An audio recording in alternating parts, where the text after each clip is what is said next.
materi-materi yang akan kita praktikumkan ya, harusnya di blok 14 ini. Nah, untuk materi di blok 14 ini untuk kuliah saya ya ada 2 macam materi, yaitu di patologi klinik ya khususnya ya, yaitu pemeriksaan hitung jenis leukosit dan gambaran darah tepi normal. Yang satunya tentang hemostasis ya itu. Kita mulai aja ya untuk yang pertama, materi yang pertama nanti akan saya bawakan PowerPoint dan ada video ya sebagai gambaran nanti praktikumnya seperti apa. Untuk materi yang pertama tentang pemeriksaan hitung jenis leukosit dan gambaran darah tepi normal. Nah, untuk praktikumnya sendiri nanti harapannya kalian setelah praktikum ya, praktikum online ini, kalian bisa membuat sediaan hapus darah tepi. Ya, berarti memahami dulu lah ya, berarti tingkatannya agak turun ya, karena harusnya kalian mampu membuat, tapi sekarang ya paling tidak memahami dan menjelaskan dulu lah ya, bagaimana cara membuat sediaan hapus darah tepi. Kemudian mampu mengidentifikasi jenis-jenis leukosit normal dalam darah tepi. Ya, leukosit jenisnya ya, jenis-jenis leukosit kan ada banyak ya. Kemudian mampu melakukan hitung jenis leukosit dalam sediaan hapus darah tepi. Kemudian yang selanjutnya mampu melakukan penilaian pada eritrosit dan trombosit. Ya, karena gambaran darah tepi itu kan ada banyak yang akan kalian identifikasi, yaitu ada leukosit, ada trombosit, dan ada eritrosit. Nah, kalau kita belajar lagi tentang macam-macam komponen darah ya yang ada di dalam pembuluh darah, itu kalian harus paham dulu apa saja toh yang terkandung atau yang ada di darah itu. Nah, pemeriksaan ini atau praktikum ini nanti kalian biasanya akan mengambil sampling darah, ya, mengambil sampling darah. Caranya dengan mengambil sampling darah vena di fossa cavity, kemudian dimasukkan ke dalam tabung reaksi yang sudah diberikan antikoagulan, ya. Nah, ini bedanya kalau di praktikum kalian tidak perlu mensentrifuge ya. Ini karena saya paparkan untuk melihat komponennya saja. Tapi kalau dalam praktikum tidak perlu disentrifuge ya. Ini hanya gambaran saja untuk melihat bagaimana atau apa atau komponen-komponen di darah. Nah, untuk melihat komponen-komponen di darah ini kita harus disentrifuge ya, dipusingkan. Tujuannya agar terbentuk 3 lapisan ini, yaitu lapisan plasma darah, ya, yaitu sebagian besar 50% dari 50% dari komponen darah itu adalah plasma. 5, kemudian ada bavicode. Bavicode ini yang jumlahnya sedikit, ya. Ini bavicode ini isinya adalah leukosit, ya, dan platelet. Nah, ini yang diperlukan untuk pemeriksaan DNA ya biasanya, karena pemeriksaan DNA ini kan pada sel darah yang berinti. Nah, yang berinti itu kan adanya di leukosit. Nah, ini nanti yang dipakai kalau pemeriksaan DNA. Kemudian yang banyak juga nanti ini ada eritrosit ya 45%. Kalau tadi leukosit dan trombosit hanya kurang dari 1%. Tapi kalau eritrosit 45%. Nah, ini breakdown-nya lagi ya, kalau kita uraikan lagi ya, plasma yang dari 55% itu ternyata sebagian besar, 91%-nya adalah air. Ya. Sisanya ada protein dan materi-materi atau unsur solusi yang lainnya. Protein nanti ada albumin, ada globulin, ada fibrinogen. Ya, sudah nggak asing ya protein albumin yang biasanya untuk membawa protein pengikat, bisa obat-obatan, ya, bisa hormon. Nanti juga ada globulin. Nah, globulin ini adalah protein yang diperlukan untuk pertahanan tubuh ya, imunoglobulin. Kemudian ada fibrinogen. Fibrinogen ini merupakan protein yang diperlukan pada proses pembekuan. Ya. Kemudian unsur-unsur yang lainnya ada ion, ya, kalium, kalsium, ada nutrisi, ya, yang berasal dari makanan yang kita makan itu. Kemudian benda-benda sampah ya atau waste product ya seperti urea, kemudian gas, kemudian unsur-unsur regulatori yang lainnya. Nah, tadi yang Bavikot tengah tadi isinya adalah trombosit dan sel darah putih. Sel darah putih nanti bisa diidentifikasi melalui hitung jenis ya, yang nanti kan kalian juga akan periksa. Hitung jenis nanti ada leukositnya, jenis eosinofil, basofil, neutrofil, ya, limfosit, monosit, ya. Nah, untuk persen-persennya, jumlah komposisinya memang berbeda-beda ya menurut beberapa literatur ya. Biasanya disesuaikan dengan lab ya, lab mana yang kalian akan periksa ya. Misalnya kalau di lab Sito atau lab Prodia yang lainnya itu mungkin agak sedikit berbeda. Tetapi kisarannya hampir sama ya. Kisarannya hampir sama, misalnya untuk neutrofil ya sekitar 60-70%. Kemudian disusul dengan limfosit ya sampai monosit, eosinofil, dan paling sedikit adalah basofil. Untuk selanjutnya sel darah merah ya, ini jumlahnya 4,2 sampai 6,2 juta per milimeter kubik ya. Ada sel darah putih 5 sampai 9.000, ada yang bilang 4 sampai 11.000 ya. Ini untuk praktikum hitung jumlah mungkin kalian sudah lakukan ya di bab 7 kemarin. Untuk hitung jumlah trombosit ini akan kita pelajari nanti ya di materi hemostasis. Jumlahnya 250 sampai 400 ya, tapi ada yang bilang 150.000 ya di beberapa literatur itu 150.000 sampai 400.000. Nah, alat dan bahan yang akan kita pakai untuk pembuatan sediaan apus darah tepi adalah ini ada objek gelas, ada mikroskop, kemudian larutan metanol dan larutan ginza ini untuk pengecatan keduanya. Kemudian ada darah kapiler ujung jari. Dek, suara saya kedengeran ya, Dek ya? Iya, Dok, terdengar, Dok. Ya. Dok. Dan kalau online gini kurang untuk interaksi ya, jadi saya nggak tahu muka-muka kalian juga off ya. Kalau nggak jelas bilang aja ya, bilang saya di-cut secara langsung. Ya, kita lanjutkan ya. Nah, ini adalah pemeriksaan atau cara kerja pembuatan sediaan apus darah tepi. Ya, ini sebenarnya kebalik ya. Ini orang kidal mungkin ya. Ini saya ambilkan dari internet ya. Harusnya kalau menitikkan darah di sebelah kanan. Ya, kalau kalian nggak kidal, nitikkannya di sebelah kanan. Jadi nanti menggoreskannya ke arah ke kiri ya. Kalau dengan menggunakan tangan kanan kan lebih enak menitikkan darahnya itu di sebelah kanan. Teteskan darah di bagian kanan objek gelas ya, kira-kira 2 cm dari ujung.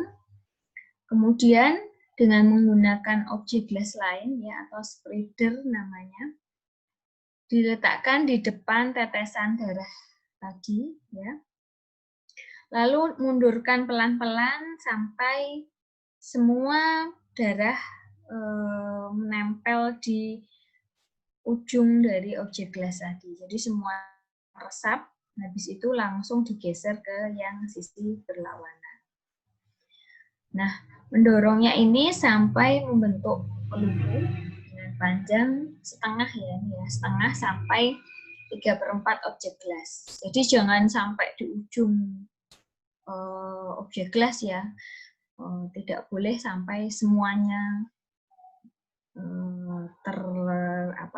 tercat ya atau tergambar oleh darah. Jadi kira-kira setengah sampai 3/4 objek gelas saja. Kemudian baru dikeringkan pada suhu udara. Nah, bagaimana pengecatannya? Kalau tadi kan pembuatan sediaan apus darah tepinya ya. Jadi setelah terbentuk apusan darah tepi, kita cat ya. Cara pengecatannya yang pertama diteteskan dulu metanol ya, yang berwarna biru itu ya, metanol. Metanol putih ya, kalau gimsa yang biru ya. Metanol itu transparan ya bentuknya, putih gitu ya cairannya. Kemudian ditutup semuanya ya sampai tergenang ya di apusannya darah itu. Biarkan selama 5 menit. Kemudian habis selesai metanolnya dibuang. Setelah 5 menit metanolnya dibuang, baru dilapisi atau diteteskan gimsa tadi yang berwarna ungu atau biru ya cairannya itu. Dibiarkan sampai 10 menit sampai menggenang juga di seluruh apusan tadi. Setelah selesai ditetesi dengan aquades ya. Ingat ditetesi ya dengan menggunakan pipet, jangan menggunakan keran air yang mengalir, karena nanti kalau dia menggunakan keran air itu karena alirannya kan deras ya, bisa-bisa preparat sediaan apus darah tepinya itu luntur ya, malah nanti bolong-bolong ya, nggak jadi. Jadi cukup dengan pipet aja diteteskan pelan-pelan. Kemudian dibiarkan kering di udara, boleh dikipasi, boleh menggunakan kipas angin ya, atau kalian biasanya pakai untuk dikipasi sampai kering, benar-benar kering. Habis itu baru ditaruh di bawah mikroskop. Nah, perbesaran mikroskopnya juga perlu kalian mainkan ya, kapan menggunakan perbesaran 100 kali. 100 kali berarti lensa objektifnya 10 kali. Ya, ini saya tulisnya langsung perbesaran. Kapan menggunakan perbesaran 100 kali, kapan menggunakan perbesaran 400 kali, kapan menggunakan 1000 kali. Nah, intinya adalah perbesaran 100 kali atau semakin kecil perbesaran itu biasanya untuk melihat benda-benda yang besar.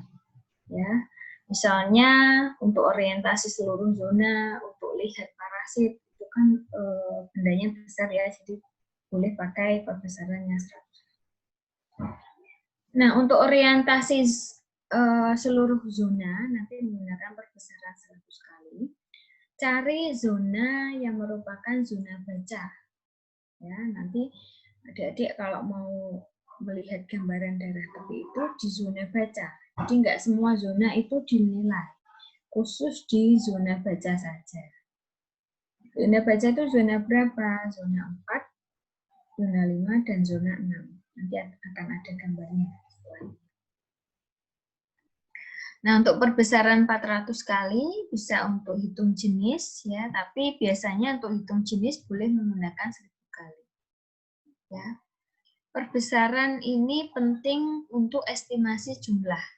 Ya, tapi kalau untuk identifikasi, kalau kurang jelas boleh kamu memakai perbesaran yang lebih besar. Tetapi kalau estimasi jumlah, misalnya estimasi jumlah leukosit dan estimasi jumlah trombosit, perbesarannya sudah ditentukan. Karena kalau tidak sesuai dengan perbesaran, nanti akan mempengaruhi jumlahnya. Ya. Misalnya kalau perbesaran jumlah estimasi ya, estimasi jumlah leukosit itu kan pakainya perbesaran 100 kali ya, atau objektifnya 10 kali. Nanti di saat kamu menghitung misalnya estimasi jumlah leukosit di perbesaran 1000 kali, kan jumlahnya akan beda. Nah, inilah yang akan menjadikan kesalahan dalam penghitungan estimasi. Ya, jadi tolong diperhatikan untuk pembesaran-pembesaran mikroskopnya. Nah, kemudian mulai mengidentifikasi dan menghitung jenis leukosit pada zona 456. Di mana tuh zona 456? Zona 456 tuh ini ya. Ini adalah titik pertama kali kamu meneteskan. Ya, ini harusnya di sebelah kanan ya, jadi balik di sini harusnya kalau kalian tidak kidal ya, karena gesernya ke arah kiri. Ya, anggap saja ini sebelah kanan. Jadi semakin menjauhi dari titik utama, itu biasanya dia selnya akan semakin terpisah-pisah. Ya, bisa dibayangkan kan kalau digeret objek gelas, eritrositnya, leukosit, trombosit kan akan melebar ya, akan semakin menipis. Nah, ini adalah bagian kepala, ini bagian ekor. Nah, kalau di bagian kepala biasanya selnya seperti ini. Masih dempet-dempet eritrositnya ya. Masih bertumpuk-tumpukan gitu. Nanti semakin ke ekor, ini biasanya zona 456 di sini ya, Dek ya. Ini zona 456. Gambarannya seperti ini. Eritrositnya terpisah-pisah ya, leukositnya kelihatan. Nah, inilah nanti zona baca. Zona yang akan kalian identifikasi untuk gambaran darah tepi dan hitung jenis leukosit. Nah, semakin ke ekor, nanti semakin bentuknya seperti ini ya, membentuk kayak pulau-pulau. Di zona bacanya, zona mulai dari kepala sampai ekor, zona 1, 2, 3, 4, 5, 6. Zona bacanya adalah 4, 5, dan 6. Nah, masuk ke, tadi sudah ya,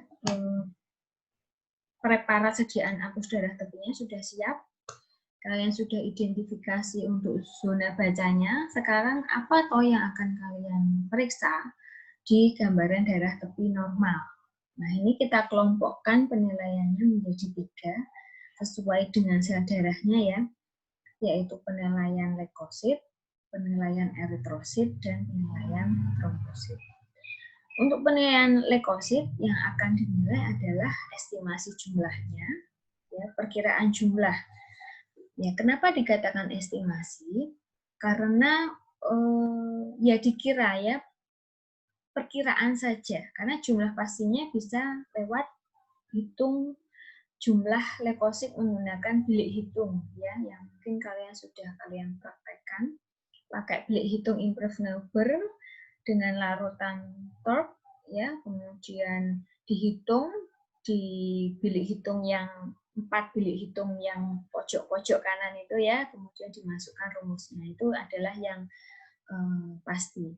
Dan untuk yang sediaan apus darah tepi ini hanya estimasi ya, karena lihat sekilas saja, oh kira-kira leukositnya segini nih di preparat darah tepi. Kemudian selain itu leukosit juga dilihat hitung jenisnya. Kemudian bentuknya, morfologi leukosit ya, tipe-tipenya tadi yang eosinofil, basophil, limfosit. Kemudian sel darah yang kedua yang akan diidentifikasi adalah eritrosit. Yang dilihat adalah bentuknya.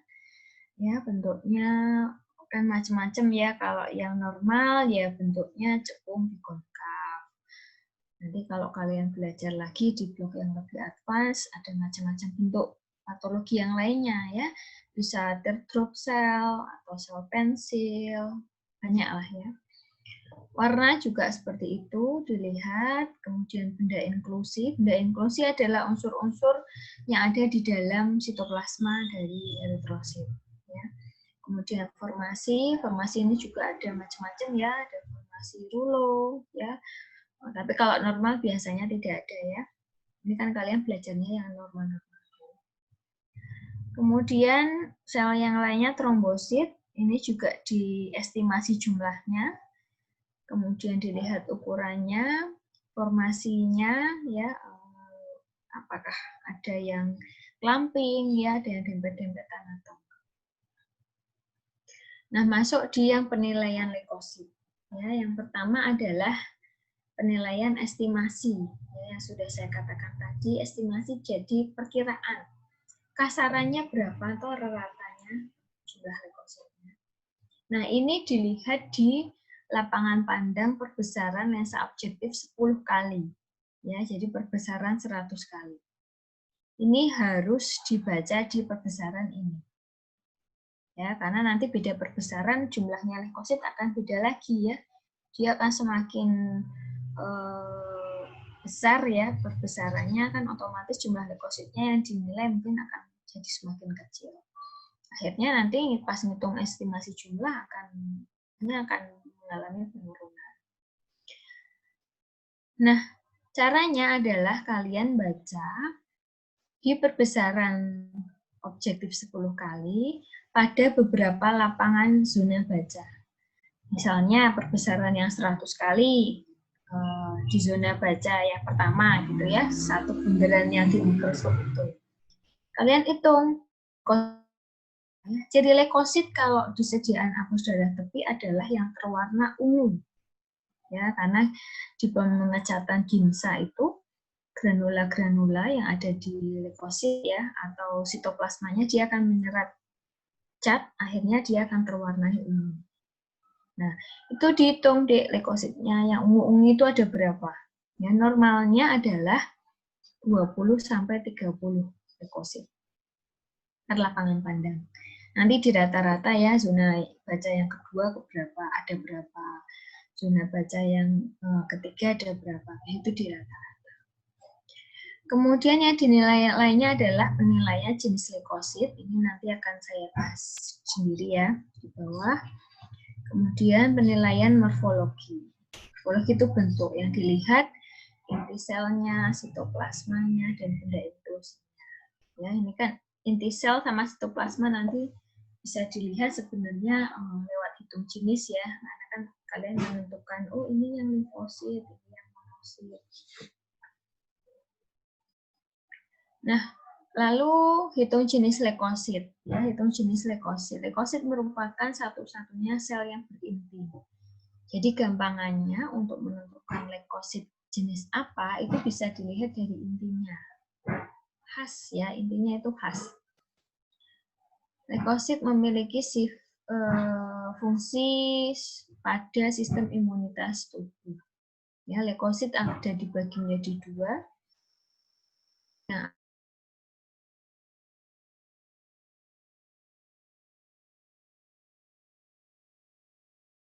granulosit. Ya, yang granuler nanti ada limfosit, ada monosit. Yang granuler ada basofil, neutrofil, eosinofil. Bisa diidentifikasi dari bentuk-bentuk intinya. Ya, seperti ini. Memenuhi seluruh sitoplasma ya, monosit nanti bentuknya seperti ginjal, basofil nggak kelihatan intinya ya, neutrofil intinya berlobus-lobus, dan eosinofil ya intinya dua.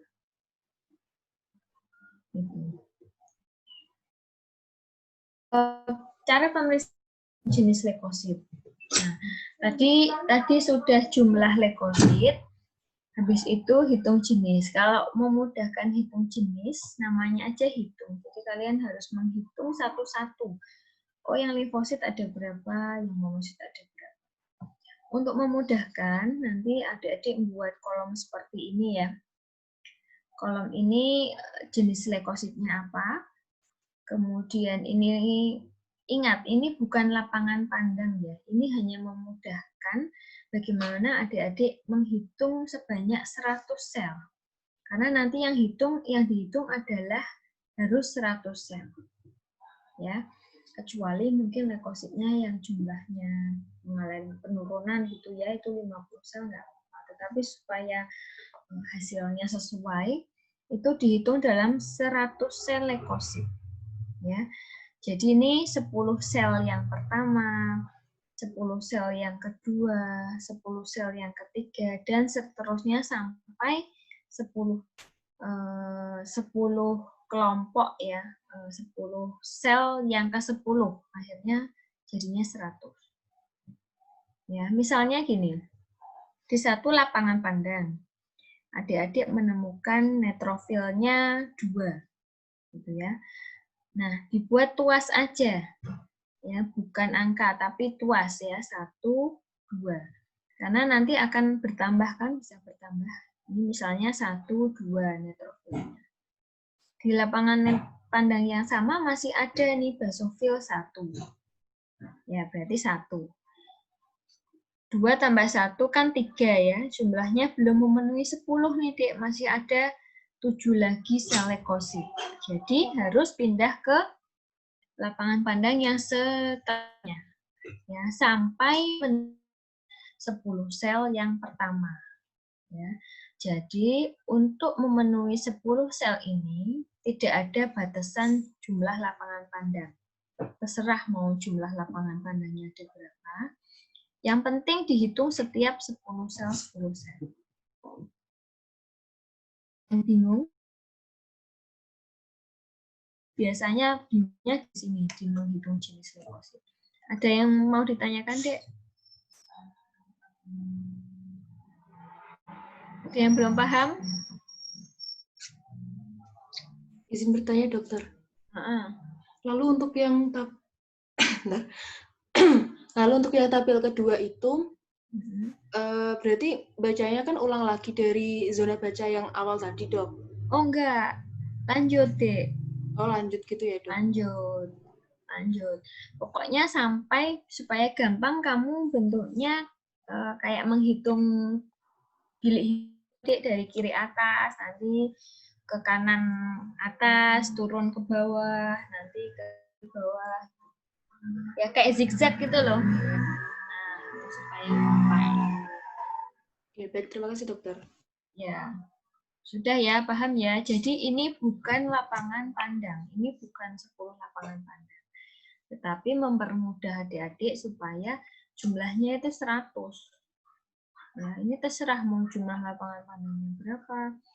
Yang penting seluruhannya jumlahnya. Nih, sudah 100. Baru dihitung mendatar. Eosinofil ada berapa? Ini dijumlah. Ya.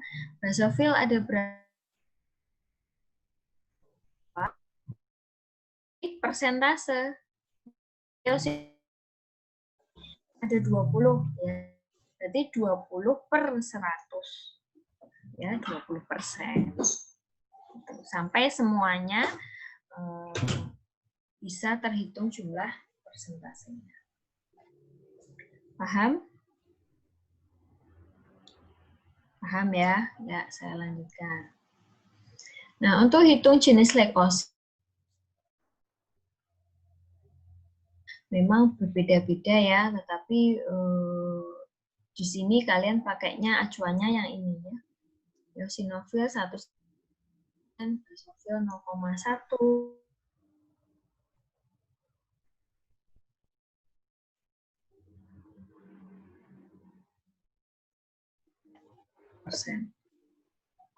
Nah, ini secara garis besarnya ya, nanti akan saya lihatkan per masing-masing bentuk ya. Ini basofil seperti ini, eosinofil, neutrofil batang. Nah, ini yang perlu diperhatikan adik-adik yang membingungkan biasanya eosinofil dan neutrofil batang. Karena keduanya sama-sama punya 2 lobus. Ya, coba dilihat. Ini kan lobus 1, lobus 2. Ini juga 2 lobus 1, lobus 2.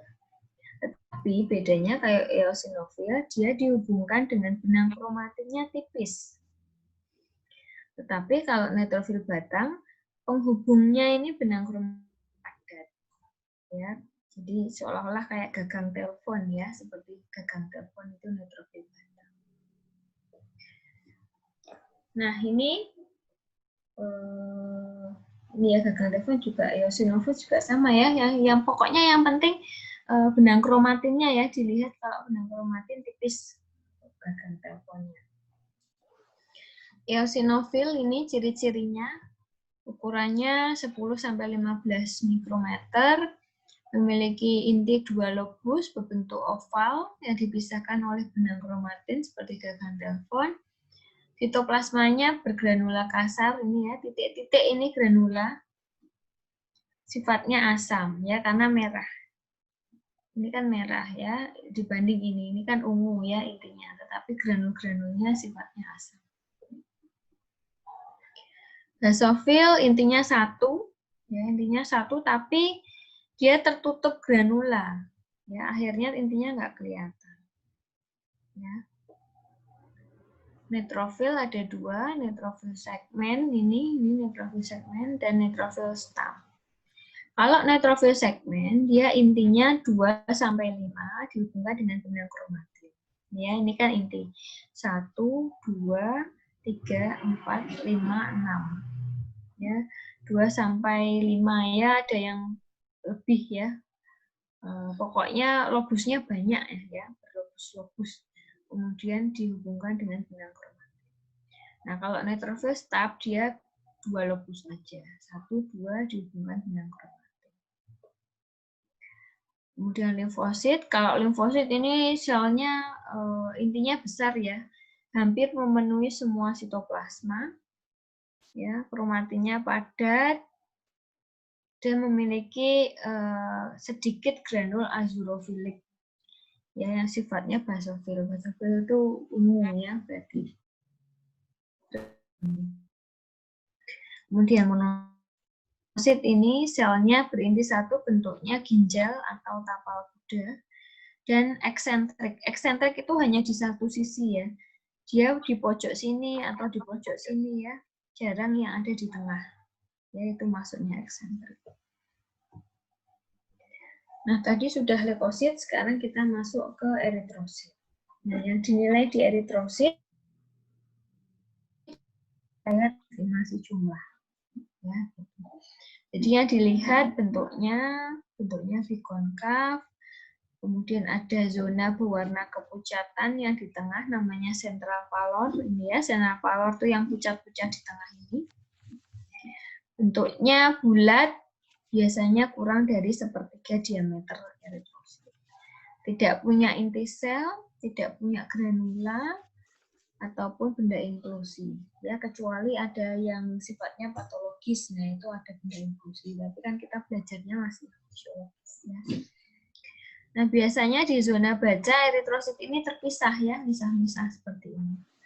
Kalau masih tumpuk-tumpuk, geser lagi. Berarti kalian belum di zona baja. Nah, untuk penilaian trombosit, ini selnya kecil ya, kecil banget ya, kadang hanya titik-titik ya, karena dia merupakan kepingan sitoplasma megakariosit ya, jadi hanya bentuknya titik-titik seperti ini. Ini platelet. Ya. Ini ada penilaian estimasi dengan metode Barbara Brown. Nah, bedanya kalau di leukosit tadi perbesarannya objektif 10 kali ya. Kalau di Barbara Brown untuk trombosit perbesarannya 100 kali. Ya, dihitung ada berapa ya, lapangan pandang 1 ada. Lapangan pandang 2 misal ada 13 ya. Kemudian di rata-rata. Ini rata-ratanya berapa baru dikalikan 20.000. Nah, kalau trombosit harus dikalikan ini ya faktornya, tapi kalau leukosit tidak perlu ya, hanya langsung berapa jumlah leukositnya. Kemudian udah ya. Untuk video ini akan saya lihatkan videonya ya.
Untuk videonya mungkin nggak ada suaranya ya, Dik ya. Biasanya kalau di-share itu nggak ada suaranya. Yang penting nanti saya berikan informasinya ya.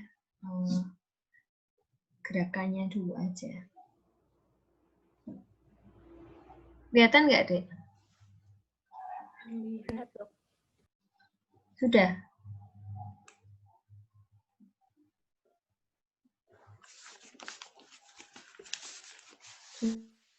Videonya? Sudah, Dok. Sudah ya.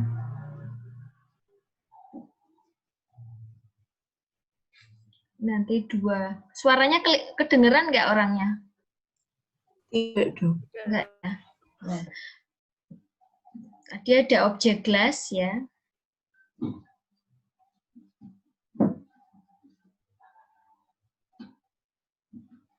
Kalau kita nggak pakai drop ya, ditetes pakai pipet. Pakai pipet ditetes di sebelah kanan, di objek gelas. Nah, kemudian di objek gelas yang lain, kita letakkan di depan tetes darahnya, nanti sampai darahnya menyebar di ujung permukaan. Ya.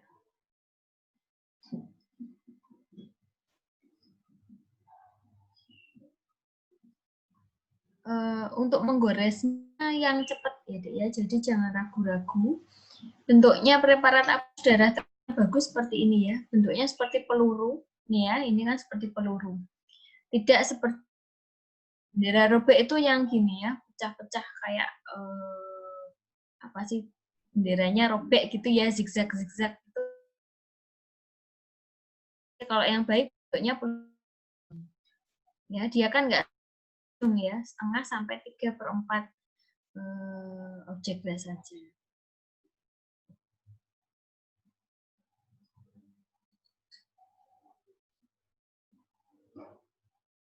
Ini lagi.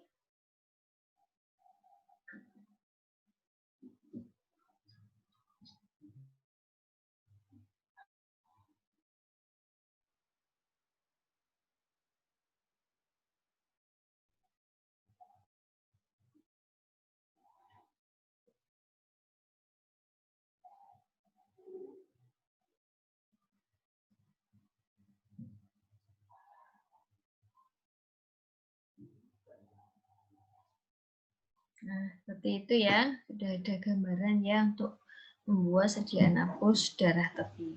Ya, memang harus banyak berlatih ya untuk menggoreskan. Jadi dulu pengalaman sih jangan cuma satu preparat yang dibuat ya, tapi 3-4 preparat ya, karena untuk proses menggoresnya memang agak susah ya sampai membentuk seperti peluru. Nah, saya lanjutkan ke yang materi yang kedua.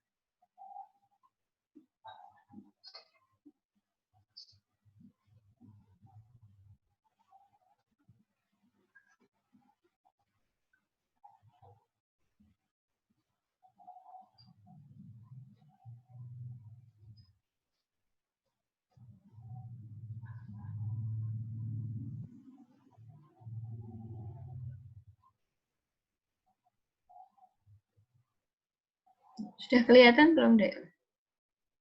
Sudah, dokter. Sudah ya. Nah, materi yang kedua masih berhubungan lagi dengan darah ya. Kalau ini tentang hemostasis ya.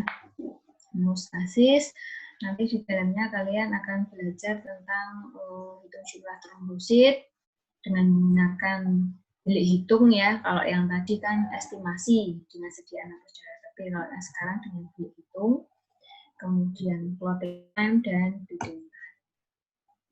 Nah, perlu dipahami dulu apa tuh arti hemostasis itu ya. Hemostasis berasal dari dua kata, hem dan stasis ya. Hem itu darah, stasis ya. Stasis itu tetap. Artinya darahnya tetap. Tetapnya apa? Ya tetap berada di sistem pembuluh darah ya. Tidak ada perdarahan ya, tidak keluar ke luar pembuluh darah. Tetapi itu secara bahasa ya, hemostasis. Jadi darah tetap dalam sistem pembuluh darah. Tetapi secara klinis hemostasis itu artinya kemampuan alami untuk menghentikan perdarahan dari pembuluh darah yang mengalami kerusakan. Misalnya karena pembuluh darahnya putus ya, terpeso gitu ya, atau kecelakaan, itu kan melukai pembuluh darahnya, terjadi perdarahan. Nah, untuk menghentikan perdarahan inilah yang namanya hemostasis. Nah, sebenarnya di hemostasis ini ada beberapa proses ya. Proses penjendalan darah dan proses lisisnya darah itu sendiri. Ya, sebagai upaya supaya darahnya itu tetap cair ya, tetap berada di sistem pembuluh darah. Ada 4 komponen utama, yaitu endotel vaskuler, kemudian trombosit. Nah, ini nanti yang akan kita pelajari.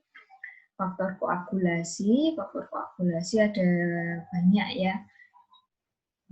Kalau kalian belajar ya, ini biasanya ke pemeriksaan, bukan pemeriksaan yang PT, PPT gitu ya, tapi kita nggak belajar tentang itu karena disesuaikan dengan kompetensi dokter umum dulu. Yang gampang itu CT sama PT. Kemudian fibrinolisis ini usaha untuk melisit di jendalan ya, karena ada perdarahan akhirnya disumbat. Nah, setelah disumbat kan tidak mungkin kondisinya tersumbat terus ya, atau membentuk jendalan terus. Akhirnya harus dilisiskan. Nah, itu memerlukan 4 unsur-unsur ini dalam hemostasis. Nah, hemostasis adalah memonitor faal hemostasis. Ya, ini diperlukan untuk pasien-pasien misalnya praoperasi ya. Pasien-pasien yang memiliki kelainan hemostasis ya, hemofili, nah, itu harus dilakukan pemeriksaan hemostasis. Kemudian pasien-pasien yang menggunakan obat-obatan pengencer darah ya, itu juga dilakukan pemeriksaan hemostasis. Nah, yang pertama pemeriksaan hemostasis adalah clotting time atau waktu pembekuan. Ya, kalau ditanya ya waktunya ya, bukan pemeriksaannya. Beda lagi kalau ditanya apa itu pemeriksaan clotting time, yaitu pemeriksaan untuk mengukur waktu. Tapi kalau clotting time sendiri adalah waktu yang diperlukan darah untuk membeku atau menjendal ya. Nah, ngitungnya adalah pada saat kalian mulai sampling darah ya, sampai terjadinya pembekuan. Nah, untuk clotting time ini memang prosesnya harus jeli ya, Dik ya, karena ngitungnya nanti kalian siap-siap stop. Karena itu waktu, namanya saja yang dihitung waktu. Ready stopwatch ya, boleh di HP ya, biasanya kalau praktikum, pada saat praktikum itu pakai HP yang diambil darahnya, memegang gitu ya HP, nanti pada saat darah itu mulai keluar di spet, nah itu stopwatch-nya sudah langsung dinyalakan. Nah, ini tanpa antikoagulan ya.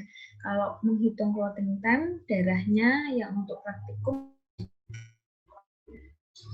nah kalau diberikan antikoagulan nanti nggak menjendal-menjendal ya. Padahal kan yang akan kita lihat adalah kapan toh dia membeku atau menjendal.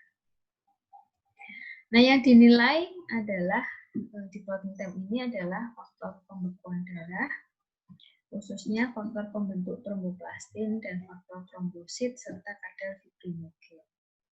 Ya, tapi kita susah ya menentukan satu-satu. Oh, faktor pembekuan darahnya yang gimana nih, faktor trombositnya yang apa? Gimana secara garis besar ya kalau clotting time itu.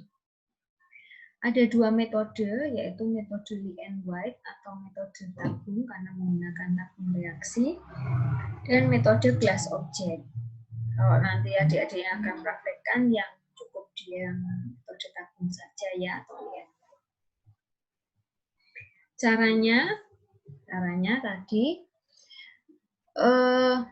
nah jadi harus disiapkan dulu ya sebelum kalian sampel darah.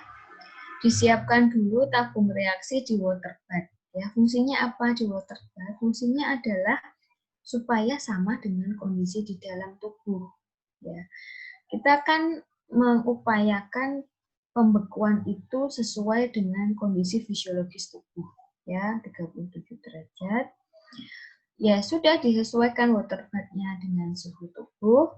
Kemudian ditaruh tabung reaksi 3. Ya, ada raknya sendiri di dalam water bath.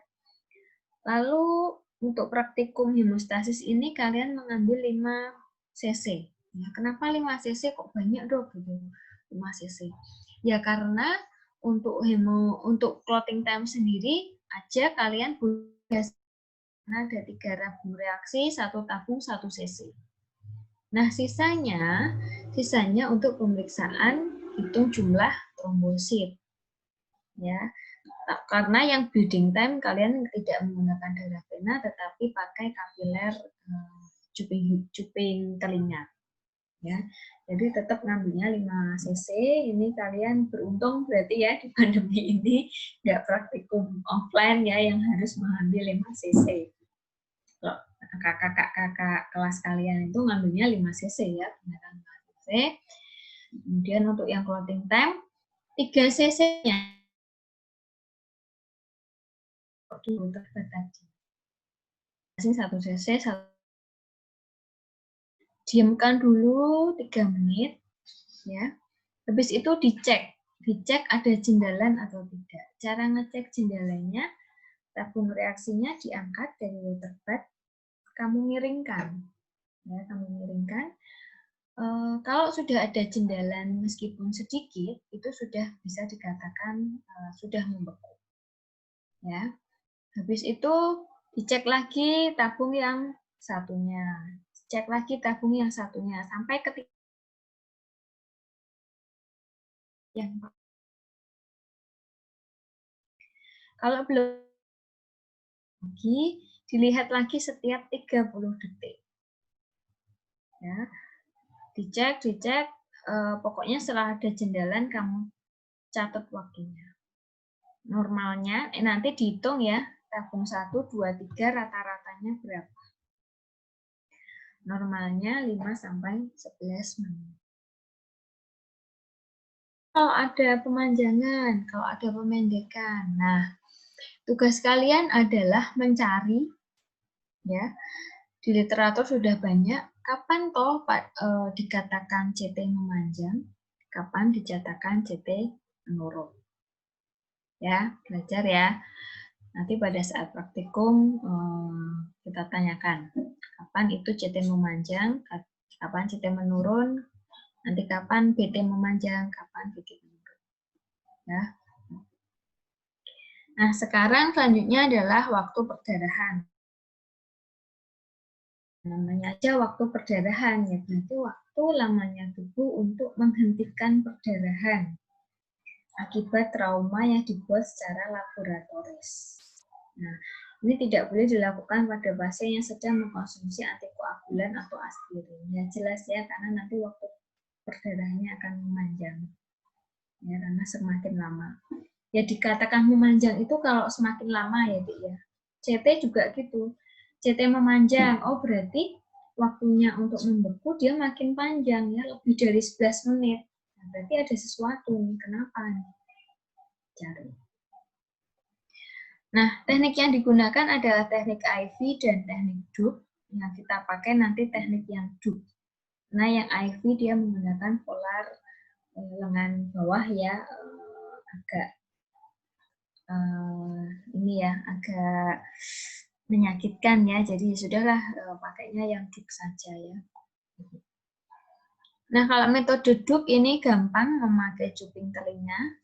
Caranya daun telinganya dibersihkan dulu dengan alkohol 70%. Lalu ditusuk menggunakan lancet, jadi ya, menggunakan lancet sampai adik-adik lihat itu kalau tanpa menggunakan device itu ya, itu kan ada ujung jarumnya, itu sampai masuk semua ya. Satu ujung jarum yang di centilan biru itu sampai masuk semua itu kira-kira 3 sampai 4 mm. Nah, pada saat darahnya keluar sudah mulai dinyalakan stopwatch. Nah, diisap darahnya menggunakan kertas saring setiap 30 detik sampai darah itu berhenti. Nah, nilai rujukannya 1 sampai 3 gram. Ini juga ada kondisi-kondisi khusus yang menjadikan bleeding itu memanjang dan bleeding itu memendek. Ya, bleeding time itu memanjang di saat lebih dari 3 menit. Itu kira-kira kenapa? Ya, yang pasti karena kelainan perdarahan ya, kelainan perdarahan.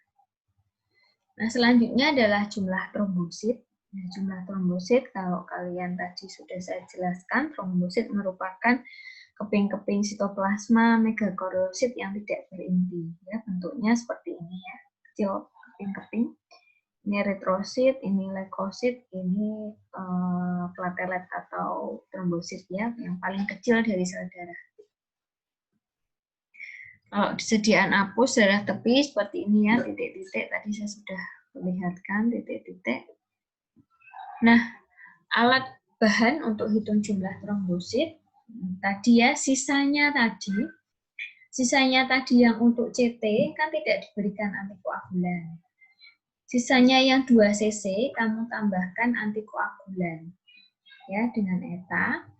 Nah, itulah darah yang digunakan untuk hitung jumlah trombosit. Alat bahannya menggunakan hemositometer ya, bilik hitung Improvnever, kemudian larutan Rice-Ecker dan deglas untuk penutup bilik itu. Nah, ini saya refresh lagi aja ya, alat-alat hemositometer isinya ada pipet Thoma ya, atau pipet Thoma ada 2 macam, pipet eritrosit sama pipet leukosit. Kalau penghitungan trombosit nanti kalian pakainya yang pipet eritrosit. Ya, yang ada bolanya merah. Kemudian ini bilik hitung Improvnever. Bilik hitung Improvnever seperti ini ya, ada di 2 sisi, di atas sama di bawah.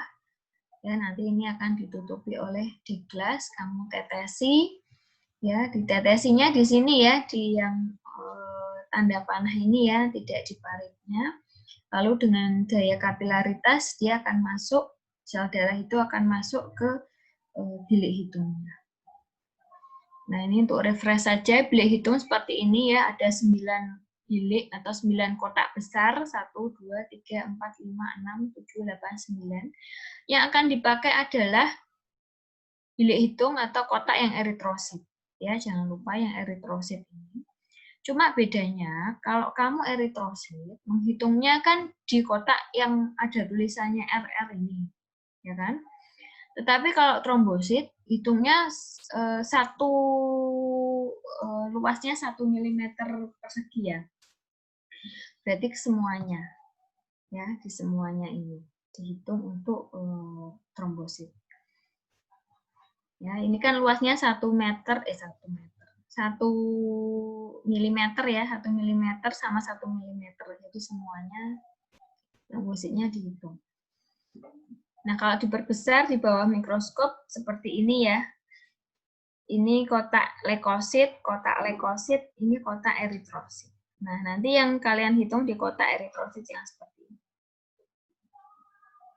Cara hitungnya juga sama ya. Kalau ada trombosit yang nempel di bagian atas, ya, di bagian atas sama di bagian kiri itu dihitung di kotaknya yang bersinggungan. Ya, misalnya ini kan di kiri, di atas sama di kiri. Nah, yang dihitung adalah eritrosit yang di dalam kotak ini. Berarti ini dihitung, ini juga dihitung, ini juga dihitung. Ya, kemudian pindah lagi ke kotak selanjutnya. Seperti itu ya, sampai zigzag, nanti sampai di bawah. Caranya untuk metode Rice-Ecker, dihisap dulu ya, larutan Rice-Ecker sampai tanda skala 1. Kemudian dibuang, ya, fungsinya untuk melapisi pipetnya itu dengan menggunakan Rice-Ecker terlebih dahulu. Setelah itu baru dihisap darahnya pakai pipet eritrosit ya sampai skala 1. Habis itu baru dihisap Rice-Ecker sampai skala 101.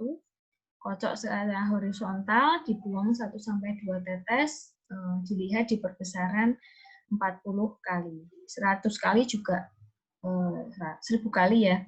Ini perbesaran objektif ya, Dek ya. Sorry, perbesaran objektif 40 kali boleh, 100 kali boleh ya. Yang penting kamu bisa menemukan trombosit di dalam bilik itu. Kemudian setelah selesai, di luas 1 mm persegi ini dikalikan 1000. Hasilnya rujukannya 150.000 sampai 450.000. Nah, saya juga punya video ya, saya share dulu.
Kelihatan enggak, Dek?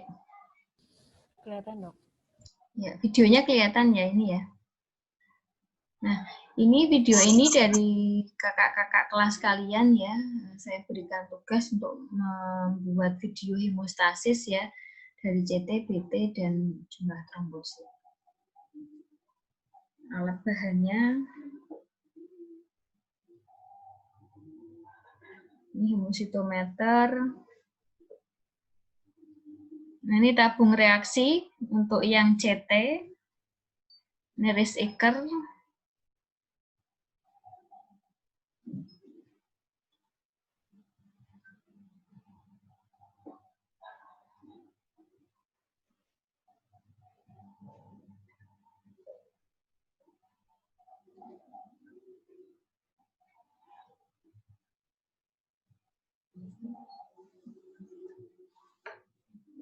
Ini sampling dulu ya menggunakan vena. Pemeriksaan clotting time metode Lee and White.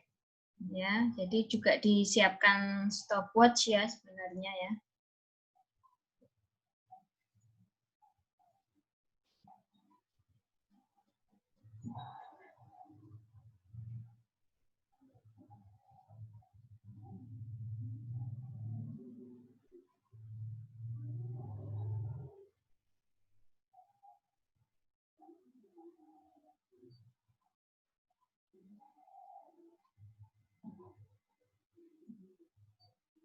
Nih, ambil darah vena 5 cc, nyalakan stopwatch kalau darahnya sudah masuk ke spen.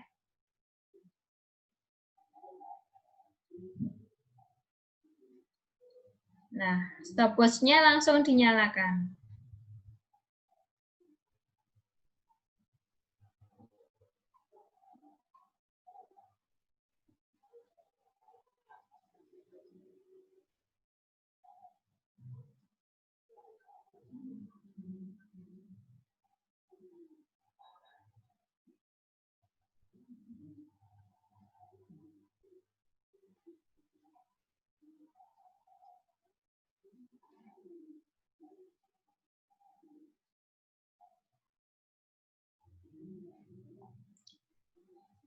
Terus dimasukkan masing-masing 1 ml ya.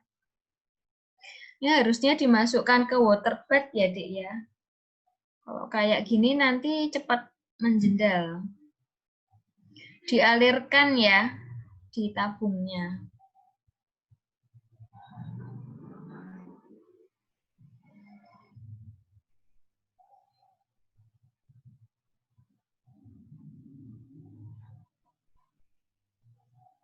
Nah, dialirkan seperti ini ya.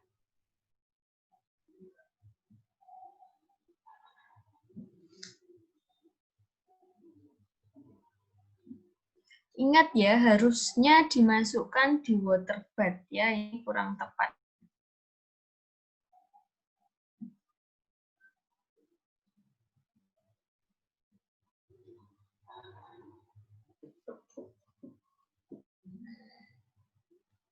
Nah, seperti ini ya. Water bag alatnya seperti ini ya, Dik ya. Di dalamnya ada air, suhunya 37 ya, 0,6. Harusnya kalian mengalirkannya di sini aja ya, nggak di meja terus baru dibawa ya. Jadi kamu bawa spatnya ke sini, dialirkannya di tabung reaksi yang ada di water bag.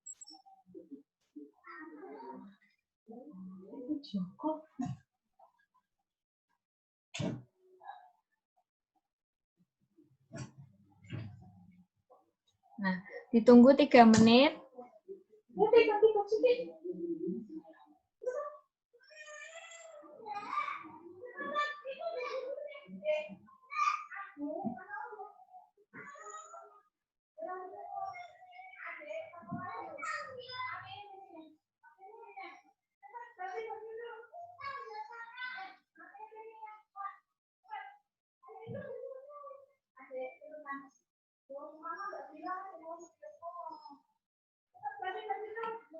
Nah, ini tadi di rata-rata ya, Terus ininya berapa ya, waktunya berapa. Ini yang bidding time.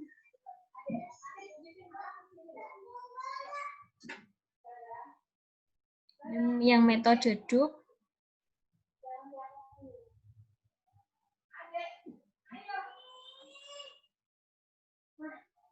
Nih, saat darahnya mulai keluar, dinyalakan stopwatch-nya.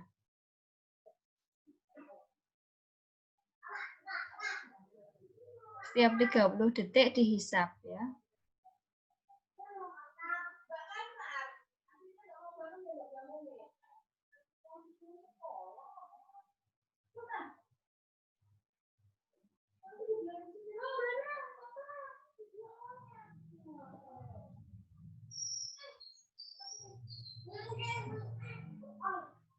Ini yang hitung jumlah.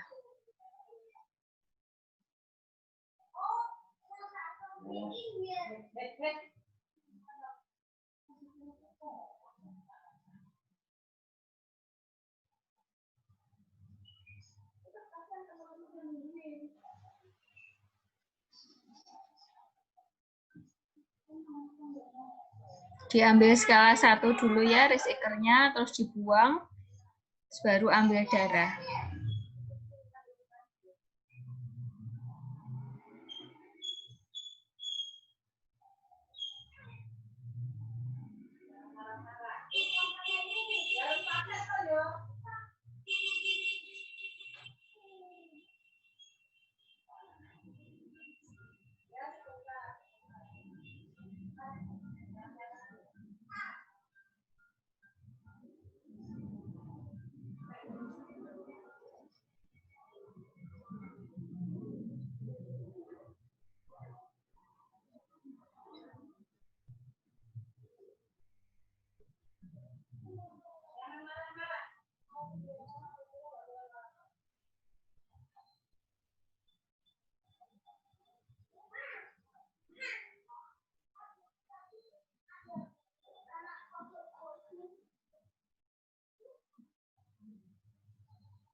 Kemudian dilihat di bawah mikroskop ya.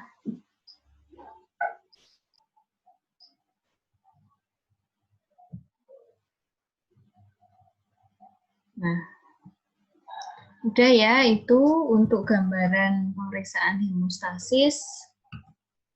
Ada yang mau ditanyakan, Dek?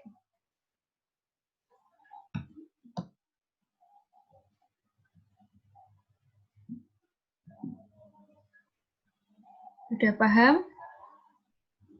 Sudah ada gambaran ya, paling tidak dengan video-video. Memang proses pembelajaran praktikum kalau online seperti ini kan perlu ya untuk video-video. Sebenarnya kemarin sudah dibuat ya untuk video, tapi belum sempat kita upload di YouTube. Nanti kalau sudah ada akan kita kabari ya, yang terutama yang pemeriksaan itu pembuatan sediaan apus darah tepi dan hitung jenis itu sudah ada videonya. Ya, sudah itu saja. Kalau tidak ada yang bertanya, saya harap sudah paham ya, nanti pada saat praktikum ada penugasan sudah bisa diaplikasikan ya. Jangan lupa tadi yang saya minta untuk JTBT memanjang dan memendek ya, dicari pada saat apa. Ya, saya akhiri. Kalau tidak ada pertanyaan lagi, billahi taufiq wal hidayah. Wassalamualaikum warahmatullahi wabarakatuh. Waalaikumsalam warahmatullahi wabarakatuh. Terima kasih, Dokter. Terima kasih, Dokter. Terima kasih, Dokter.